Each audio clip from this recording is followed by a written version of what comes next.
পশ্চিমবঙ্গের দ্বিতীয় বৃহত্তম মনসা মন্দির মাদপুর। সেই মন্দিরে যাবার জন্য আমি চলে এসেছিলাম খড়গপুর রেল স্টেশন থেকে।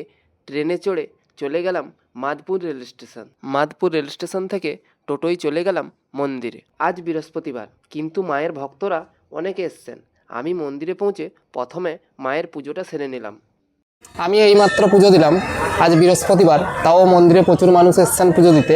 মঙ্গলবার শনিবার তো প্রচুর মানুষ আসেন, তো আজকেও অনেক মানুষ এসছেন পুজো দিচ্ছেন। এখন প্রায় 1টা বাজতে যায়, তাও এখনও মন্দিরে প্রচুর ভেজাল রয়েছে। তো চলো মন্দিরের ভেতরে যাওয়া যাক। পশ্চিমবঙ্গের দ্বিতীয় বৃহত্তম মনসা মন্দির, আমাদের মায়ের মন্দির, খুবই জাগ্রত মন্দির। এখানে অনেকে দূর দূরান্ত থেকে পুজো দিতে আসেন। আজকেও অনেকে এসছেন। প্রায় দুপুর 2টো বাজতে যায়, তাও মন্দিরে এখনও ভেজাল রয়েছে। তোমরা মন্দিরের ভিতরে দেখছো, এখনও প্রচুর মানুষ কিন্তু আসছেন পুজো দিতে।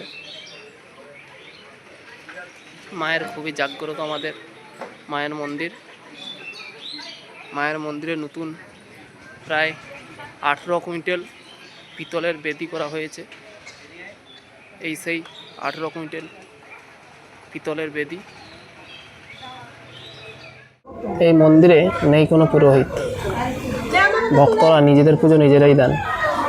মায়ের কাছে কিছু চাইলে মা তাদের মনস্কামনা পূরণ করেন, কারণ আমাদের মা খুবই জাগ্রত। মায়ের মুখটা দেখুন সবাই।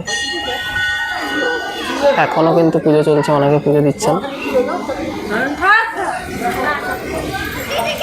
মন্দিরের পুরো ভিতরটা তোমাদের দেখাচ্ছি। যে মেলা শুরু হতে চলেছে, তার প্রস্তুতি কিন্তু শুরু হয়ে গেছে। প্রতি বছরের মতো এবছরও মায়ের মন্দিরে 31শে মার্চ হতে চলেছে মায়ের বড় পূজা ও মেলা। এই মেলাতে পশ্চিমবঙ্গ এবং বাইরের রাজ্য থেকে প্রায় 20 লক্ষ মানুষ জড়ো হন। এই মেলা পশ্চিমবঙ্গের দ্বিতীয় বৃহত্তম মেলা হিসাবে স্থান পেয়েছে। সবাই এই মায়ের বড় পুজোতে চলে আসুন 31শে মার্চ। আমাদের পুরো মন্দির দেখালাম। আজ ভিডিওটা এখানেই শেষ করছি।